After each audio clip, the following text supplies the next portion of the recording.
tanay pa. Pahag to pinay, pahag. Pahag tanay. Hag na ta. Hag lang, sige. Hindi ka naka-video?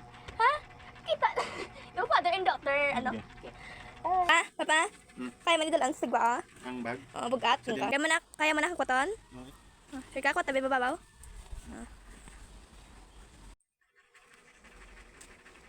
Nabaguhan ka, kung wari ko nabaguhan ka. Oo.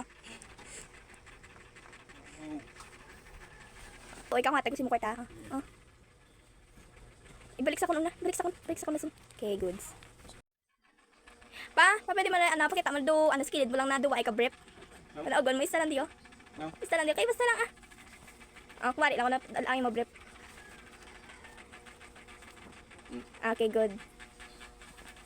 Kung hatagan ta ka brief, hindi ka. Pero kung hatagan ta ka panty, lipay-lipay ka ko, no? Okay? Sunod nga.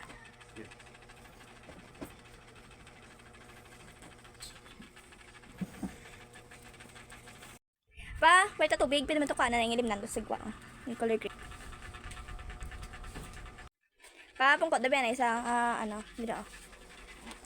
Yatin niya, ano mo, imo mata, tapuhan mo mata mo.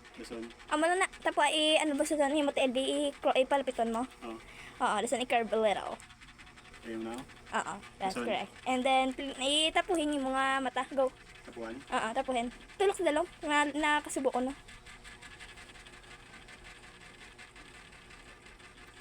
Ala, good. Meron akong nakitang pulubi sa labas ng aming bahay, kaya pinapasok ko siya. Pagpasok niya, namangha siya sa aming bahay.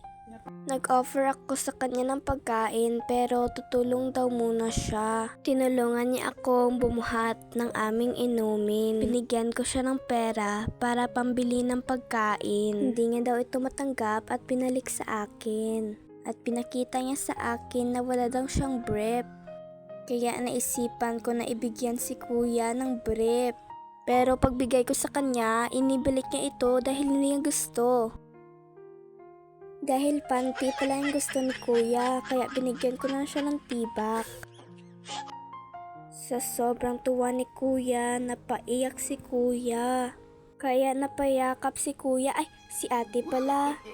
Sa sobrang tuwa niya, sana maganda ng buhay ni ate.